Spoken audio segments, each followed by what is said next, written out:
Back to my channel Roshna ITI class.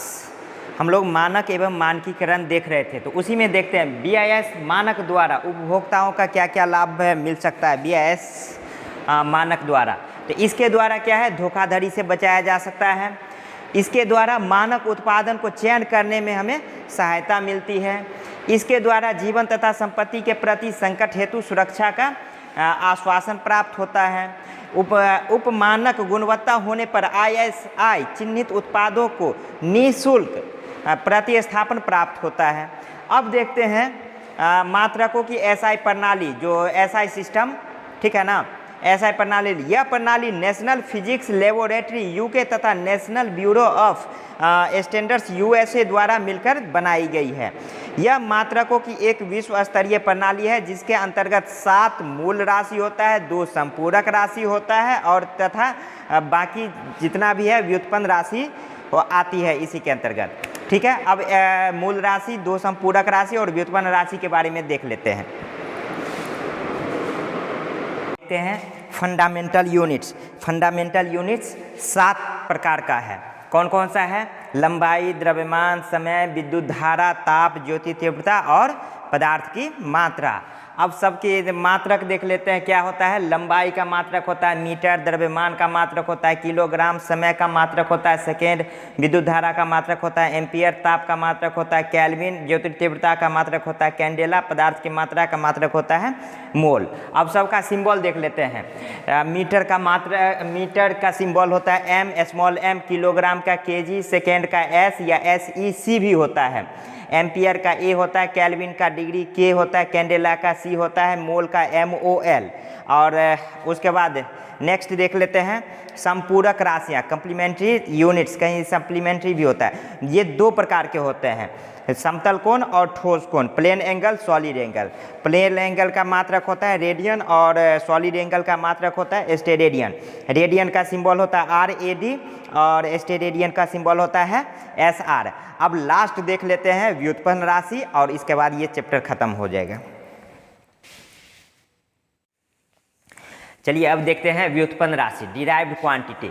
Derived quantity 12th में भी पढ़े हैं, तो इसका मतलब ये नहीं, ये सोच के नहीं इग्नोर करना है कि हम लोग 12th में पढ़ चुके हैं तो अब नहीं पढ़ना है। 12th में पढ़े थे, ठीक है ना। उसमें कुछ मैकेनिकल लैंग्वेज वगैरह भी उसमें था, और इसमें जो है जितना भी है ये टोटल का टोटल इलेक्ट्रीशियन से रिलेटेड व्युत्पन्न राशि लिखा गया है। इसे अभी हर हाल में याद कर लीजिए, अन्यथा जितना भी चैप्टर है हर चैप्टर में ये चीज़ राशि मिलेगा ही मिलेगा और याद करना ही पड़ेगा बाद में, तो क्यों ना पहले ही याद कर ले इस सब चीज़ को।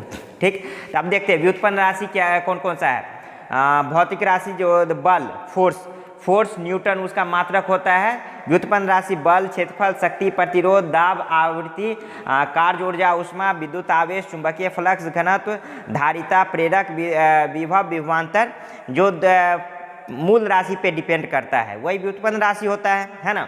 अब इस सब का मात्रक देख लेते हैं। बल का मात्रक होता है न्यूटन, क्षेत्रफल का मात्रक होता है वर्ग मीटर, शक्ति का मात्रक होता है वाट, प्रतिरोध का मात्रक होता है ओम, दाब का मात्रक होता है न्यूटन प्रति वर्ग मीटर, आवृत्ति का मात्रक होता है हर्ट्ज, ऊर्जा, कार्य ऊर्जा और उष्मा का मात्रक होता है जूल, विद्युत आवेश का मात्रक होता है कूलम्ब, चुंबकीय फ्लक्स घनत्व का मात्रक होता है टेस्ला, धारिता का मात्रक होता है फैराड, प्रेरक का मात्रक होता है हेनरी, विभवांतर का मात्रक होता है वोल्ट।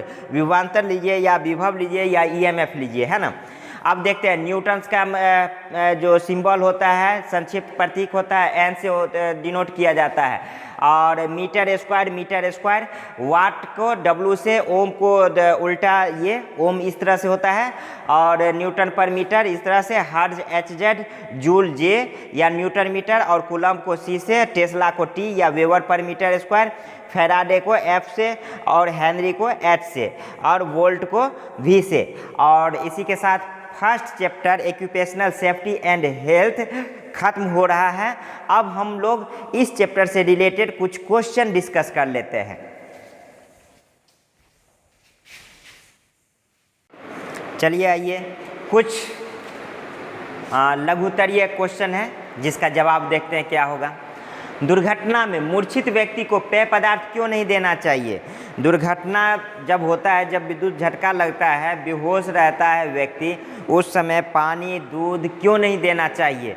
क्योंकि उसके श्वास नलिका में अगर पेय पदार्थ जाएगा तो उस समय दम घुटने का भय रहता है, इस वजह से पेय पदार्थ नहीं देना चाहिए। क्योंकि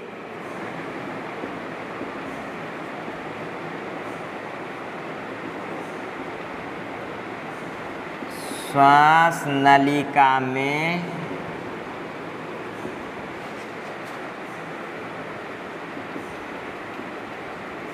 पेय पदार्थ जाने से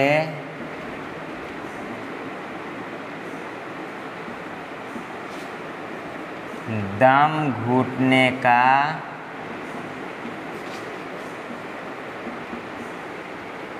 भय रहता है। राइट। अब देखते हैं सेकेंड क्वेश्चन क्या है। विद्युत आघात लगे व्यक्ति को हृदय गति रुकने के 3 मिनट पश्चात तक हृदय गति पुनः चालू न करने पे क्या होगा? व्यक्ति के मस्तिष्क को अस्थायी रूप से हानि हो सकता है या फिर व्यक्ति की मृत्यु हो सकती है। व्यक्ति के मस्तिष्क अस्थायी रूप से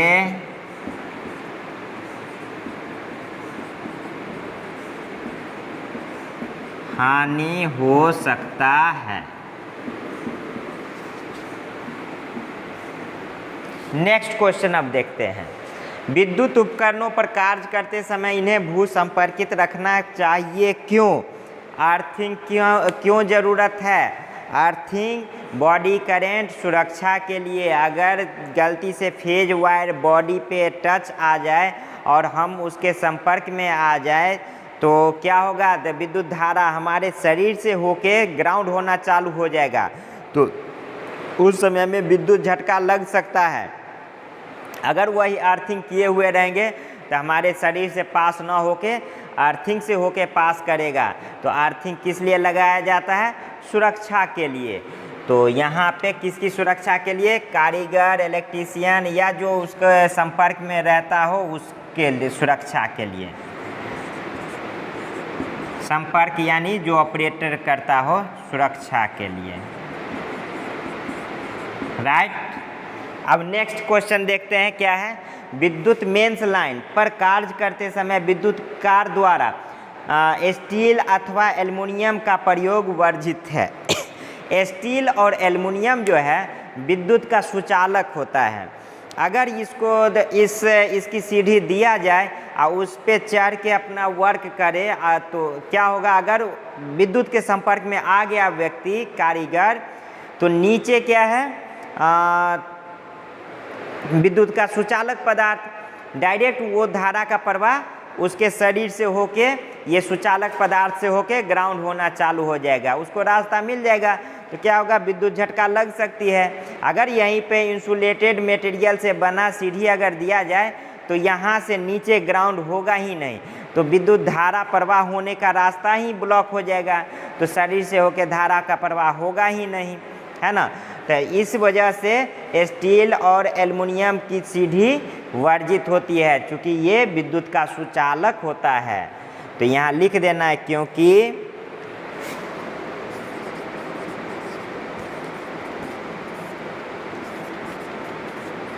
स्टील अथवा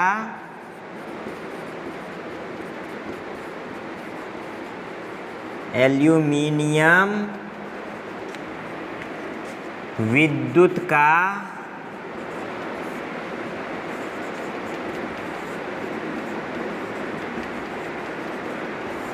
सुचालक होता है। राइट।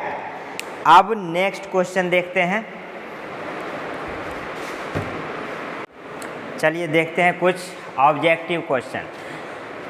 पहला क्वेश्चन, विशेष रूप से विद्युत के कार्य हेतु तैयार किए गए पीपीई हम बताए थे, पर्सनल प्रोटेक्टिव इक्विपमेंट का दस्ताना, दस्ताना जो पीवीसी का बनता है, बताए थे ना, ये पीवीसी का बनता है, ये पीवीसी, ठीक है ना, ये एक रबर टाइप का होता है, ठीक। कवर, चटाई व कंबल किन पदार्थों से बनाया जाता है? तो रबर से बनाया जाता है। तो ऑप्शन में देखना है, प्लास्टिक, रबर, स्टील, लकड़ी। स्टील का तो बनेगा ही नहीं क्योंकि ये विद्युत का सुचालक होता है। प्लास्टिक और लकड़ी का बन सकता है लेकिन लकड़ी उतना लूज होगा ही नहीं, तो लकड़ी भी कैंसिल, ठीक है ना। और प्लास्टिक का हो सकता है लेकिन उससे ज़्यादा स्ट्रेचेबल रबर होता है, सबसे अच्छा रहता है रबर, ठीक। रबर हो जाएगा इसका आंसर। नेक्स्ट क्वेश्चन देखते हैं, BIS का पूरा नाम क्या है? Bureau of Indian standard, bureau of Indian standard. तो अब ऑप्शन नंबर ए में ही है, ब्यूरो ऑफ इंडियन स्टैंडर्ड। ये सब नहीं है, bank of Indian standard, bureau of Indian state, ये सब नहीं है, ठीक है ना। नेक्स्ट क्वेश्चन देखते हैं, निम्न में से कौन सा चिन्ह 415 वोल्ट का खतरा इंगित करता है? यानी 415 वोल्ट इंगित कर रहा है, क्या कर रहा है? चेतावनी दे रहा है कि वहाँ पे टच नहीं करना है, वार्निंग दे रहा है ना कि सूचना दे रहा है ना। तो यहाँ पे वार्निंग सिंबल देखते हैं क्या है? निषेध चिन्ह, मैंडेटरी चिन्ह, सूचना चिन्ह, क्या है? चेतावनी चिन्ह, चेतावनी दे रहा है, तो ये हो जाएगा चेतावनी चिन्ह इसका आंसर, ठीक है। अब नेक्स्ट क्वेश्चन देखते हैं, क्लास डी की आग बुझाने हेतु निम्न में से कौन सा अग्निशमन प्रयुक्त करते हैं? क्लास डी में कौन सा आता है? बिजली उपकरण से लगी आग, तो उसको पानी से तो बुझा नहीं सकते हैं, उसको बुझा सकते हैं कार्बन डाइऑक्साइड वाले यंत्र या CTC इस टाइप के, या बालू के रेत से बुझा सकते हैं। तो देखते हैं ऑप्शन में क्या है, CTC से बुझा सकते हैं, कार्बन टेट्राक्लोराइड, है ना। फोम अग्निशमन, तो फोम में क्या होता है? पानी भी निकलती है और फोम भी निकलती है ना, झाग भी निकलती है, तो ये तो होगा ही नहीं। जल युक्त, जल विद्युत का सुचालक, ये भी नहीं होगा। हेलन अग्निशमन, ऐसा ऑप्शन में जो दे दिया गया हम, इसी को CTC को ही हेलन अग्निशमन कहते हैं, ठीक ना। ये आप जान लीजिए कि नहीं लिखाए हैं तो CTC को ही हेलन अग्निशमन कहते हैं। ऑप्शन ए भी होगा और ऑप्शन डी भी होगा, इसी को कहते हैं। ये इसके जगह पे कोई और ऑप्शन पड़ेगा, ठीक ना, ये ऑप्शन नहीं होगा, ये इसके जगह पे और कोई फायर एग्जॉस्टर, चूँकि CTC को ही हेलन अग्निशमन कहते हैं। अब नेक्स्ट क्वेश्चन देखते हैं, अब देखते हैं नेक्स्ट क्वेश्चन, एक दुर्घटना क्या है? दुर्घटना का हम डिफिनीशन बताए थे कि दुर्घटना एक अनियोजित, नियंत्रण में न होने वाली घटना है। जैसे हम लोग यहाँ से सीढ़ी से नीचे जाएंगे तो अचानक मतलब लुढ़क गए, तो वो एक घटना है। ऐसा तो नहीं है कि हम लोग यहाँ से प्लान बना के चले हैं और सीढ़ी पे लुढ़क जाना है कि नहीं? और सीढ़ी पर से लुढ़केंगे तो क्या बीचे में कंट्रोल ले लेंगे? नहीं ना, नीचे जहाँ उसका स्थाई मिलेगा वहीं पे कंट्रोल हो पाएगा, मतलब अपने कंट्रोल में नहीं है, तो यही दुर्घटना होती है। अब इसमें देखते हैं, दुर्घटना क्या है? गैर योजनाबद्ध घटना है, बिल्कुल सही। दुर्भाग्यपूर्ण, दुर्भाग्य है तो घटना है। अवांछनीय, उपरोक्त सभी, तो क्या हो जाएगा यहाँ पे? उपरोक्त सभी, ठीक। नेक्स्ट क्वेश्चन, कौन सा सुरक्षा चिन्ह दर्शाता है कि अमुक चीज़ को किया जाना चाहिए? अमुक चीज़ को अनिवार्य रूप से किया जाना चाहिए, अनिवार्य रूप से किया जाना चाहिए, तो अनिवार्य चिन्ह इसमें दिया ही है ना, अनिवार्य चिन्ह हो जाएगा इसका ऑप्शन। निषेध चिन्ह ये तो मना करने वाला होता है, सूचना चिन्ह सूचना देने वाला, ये वार्निंग, ये अनिवार्य रूप से करना चाहिए, जो कि ये NCVT 2016 में पूछा गया क्वेश्चन है, ये 2019 में पूछा गया क्वेश्चन है, ठीक है ना। इस सुरक्षा चिन्ह का नाम क्या है? प्लस, यानी किस चीज़ का है? चेतावनी, चेतावनी तो नहीं दे रहा है ना, आवश्यक भी नहीं है, निषेध भी नहीं है, क्या है? इन्फॉर्मेशन, सूचना दे रहा है, जानकारी दे रहा है ना। तो इसका क्या हो जाएगा? Option number D. तो पहला जो चैप्टर है इससे बहुत आसान क्वेश्चन रहता है, ठीक ना। और वैसे पूरे सिलेबस अगर अच्छे से पढ़ लिया जाए ना तो ITI का सिलेबस कोई भारी नहीं है। ITI ही नहीं, आगे जो भी इलेक्ट्रीशियन कंपटीशन का है ना वो भी कोई टफ नहीं है, चाहे DRD हो या ALP टेक्नीशियन हो, चाहे दिल्ली मेट्रो हो, चाहे जो भी हो। टेक्निकल कोई ज़्यादा टफ नहीं है, बस एक बार समझने की चीज़ है और पढ़ने की चीज़ है बस, है ना। रटने की भी ज़्यादा ज़रूरत नहीं है। आगे और क्वेश्चन देखते हैं।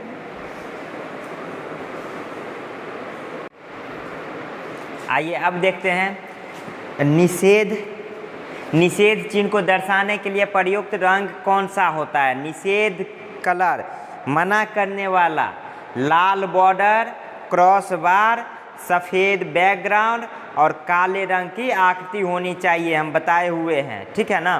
तो इसमें देखते हैं डी में काला संकेत, बिल्कुल सही है, काला संकेत होता ही है। काला संकेत व सफ़ेद बैकग्राउंड, ये भी बिल्कुल सही है।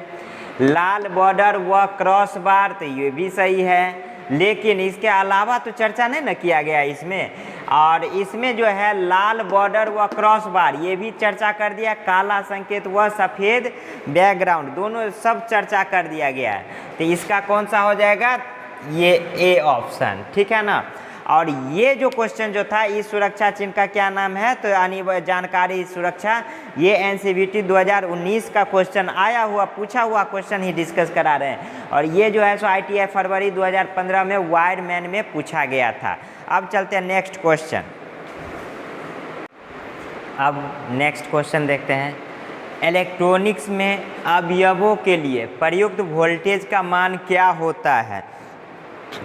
शुरुआती दौर में ही हम बताए थे इलेक्ट्रिकल डिवाइस और इलेक्ट्रॉनिक्स डिवाइस में अंतर।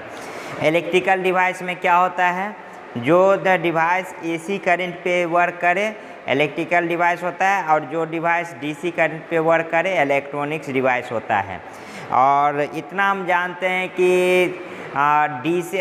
AC करंट ज़्यादा वर्क कितना वोल्टेज पे करते हैं, 220, 230, 240 इस तरह से।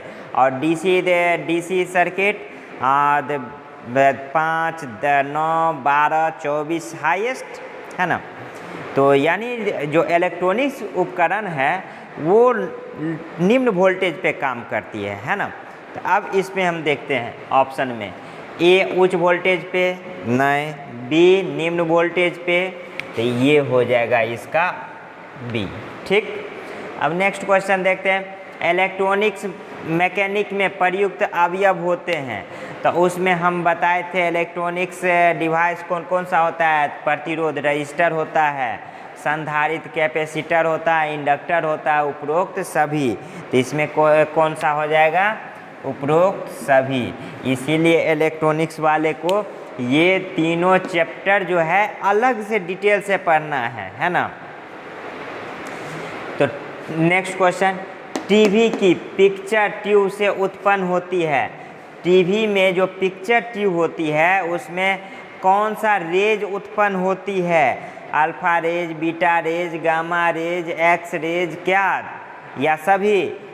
तो कौन सा, एक्स रेज। आगे हम पढ़ेंगे, अभी हालांकि नहीं पढ़ाए हैं, याद रख लेना है। ये एक्स रेज उत्पन्न होती है पिक्चर ट्यूब से, एक्स रेज, ठीक है ना। नेक्स्ट क्वेश्चन देखते हैं। इनमें से कौन सा उपकरण इलेक्ट्रॉनिक मैकेनिक ट्रेड से संबंधित नहीं है। तो ECG देखते हैं, ECG एक इलेक्ट्रॉनिक उपकरण ही है। कंप्यूटर भी एक इलेक्ट्रॉनिक्स उपकरण है। फैक्स मशीन भी एक इलेक्ट्रॉनिक्स उपकरण है। इनमें से कोई नहीं, तो इनमें से कोई नहीं, सब तो इलेक्ट्रॉनिक से उपकरण है। ये कह रहा है कौन सा नहीं, तो इनमें से कोई नहीं। नेक्स्ट क्वेश्चन देखते हैं। बिजली के धक्के की तीव्रता किस परिस्थिति में अधिक होगी, किस परिस्थिति में अधिक होगी। तो शुष्क त्वचा, मोटी चमड़ी, पतली त्वचा, गीली त्वचा। देखना बिजली के धक्के की तीव्रता यानी उसका स्पीड किस परिस्थिति में अधिक होगी। तो जब उसका प्रतिरोध कम होगा तब उसकी गति ज़्यादा होगी। तो जब हम लोगों का शरीर भींगा रहता है तो उस समय प्रतिरोध कम होता है, तो यानी उसका चालकता अधिक होगी, तो यानी गीली त्वचा में। ठीक है ना, तो इसका ऑप्शन नंबर डी हो जाएगा, गीली त्वचा। ठीक है, अब नेक्स्ट देखते हैं। अब चलिए नेक्स्ट क्वेश्चन देखते हैं। निम्न में से किस धारा पर अत्यधिक दर्दनाक विद्युत झटका लग सकता है? इस ऑप्शन में सबसे ज़्यादा जो धारा होगा वही होगा, ज़्यादा करंट प्रवाह होगा, ज़्यादा झटका महसूस होगा। देखते हैं ऑप्शन में। 25 milli ampere, 3 milli ampere, 3 milli ampere से 25 मिली एम्पियर बड़ा है, तो ये होगा इससे ज़्यादा। 25 मिली एम्पियर से 50 मिली एम्पियर ये ज़्यादा है, तो ये हो जाएगा। और फिर 15 कम है, तो सबसे ज़्यादा अधिक कौन है? सी, 50 मिली एम्पियर। तो 50 मिली एम्पियर पे ज़्यादा झटका मारेगा। ठीक है ना। नेक्स्ट देखते हैं। कार्य करते समय कोई व्यक्ति विद्युत के संपर्क में आ जाए तो तुरंत निम्न में से क्या प्रयास करेंगे? अगर कोई व्यक्ति कार्य करते समय विद्युत के संपर्क में आ जाए तो क्या करेंगे? तो देखते हैं। वैसे तो सबसे पहले तुरंत मेन स्विच को ऑफ करना है, तो ऑप्शन में अगर ये रहे तब, नहीं रहे तो फिर उसके लिए उसके अकॉर्डिंग सेलेक्ट करेंगे। व्यक्ति का हाथ पकड़ के उसे विद्युतिक तार से दूर खींचेंगे, पता चलेगा हम खुद से चिपक गए उसके संपर्क में, है ना। तो ये नहीं हो सकता, ऐसा ये गलत तरीका है। ठीक, उसे अस्पताल ले जाएंगे, पहले उसको छोड़ाएंगे तब तो अस्पताल लेके जाएंगे, तो ये भी ऑप्शन नहीं। चिकित्सा को तुरंत फ़ोन करेंगे, अब यहाँ सटा हुआ है, आज चिकित्सा को फ़ोन करेंगे, वो आएगा आधा घंटा में, तब तक बचेगा, जिंदा बचेगा ही नहीं, तो किसको इलाज करेंगे? ये भी ऑप्शन गलत है। अब देखते लास्ट, लकड़ी की छड़ी का उपयोग करके उसे अलग करेंगे। हाँ, ये बिल्कुल सही, लकड़ी है, लकड़ी का इस्तेमाल करेंगे, चूँकि ये विद्युत का कुचालक है ना, तो इसको इस्तेमाल करके उसे अलग करने की कोशिश करेंगे, तो ये बिल्कुल सही है, तो ये ऑप्शन हो जाएगा। ठीक है ना। अगर इसी में रहता कि सबसे पहले मेन स्विच को ऑफ करेंगे तो वो सबसे पहले होगा। ठीक है ना। नेक्स्ट देखते क्वेश्चन। केल्विन किसका ऐसा मात्रक है? अभी बताए हैं ताप कर्म का 7 फंडामेंटल क्वांटिटी राशि लिखाए हैं, उसी में केल्विन आता है, तो केल्विन ताप का मात्रक होता है। ठीक है ना। समय का मात्रक सेकेंड होता है, धारा का मात्रक एम्पियर होता है, ताप का मात्रक केल्विन होता है। ठीक है ना, तो ये हो जाएगा। नेक्स्ट, डैश व्यक्ति बिजली वार के लिए आसान निशाने होते हैं। तो अब पहला ऑप्शन देखते हैं। घर के अंदर बैठा व्यक्ति बिजली वार के लिए आसान निशाने होते हैं। जिस समय बिजली कड़कती है बारिश के मौसम में, तो घर के अंदर है तो बिल्कुल सेफ है, घर के अंदर थोड़े ना कुछ होता है, तो ये भी ऑप्शन गलत हो जाएगा। कार के अंदर जब बिजली करके अगर कहीं अलग है, घर से अलग, तो कार के अंदर ही चले जाना चाहिए, उसमें हम सेफ हैं, तो ये भी नहीं हो सकता है। आसान निशाने थोड़े ना, इससे तो और बचाव है। एक खुले मैदान में, बिल्कुल ये एक खुले मैदान में है तो बिजली गिर सकती है अपने शरीर पे, ठनका जो बिजली है ना, तो ये हो जाएगा ऑप्शन। अब ज़मीन पर लेटे, ज़मीन पे कहाँ पे लेटे है ये तो पता नहीं, लेकिन उससे ज़्यादा ये तो पता चल रहा है ना, एक खुले मैदान में खड़ा हो सकते हैं, तो उससे तो ज़्यादा हाइट पे हुए, तो इस पे ज़्यादा चांसेस है, तो ये ऑप्शन नंबर सी हो जाएगा, एक खुले मैदान में। अब इसी के साथ ये फर्स्ट चैप्टर ख़त्म हुआ। धन्यवाद, फिर मिलते हैं नेक्स्ट वीडियो में।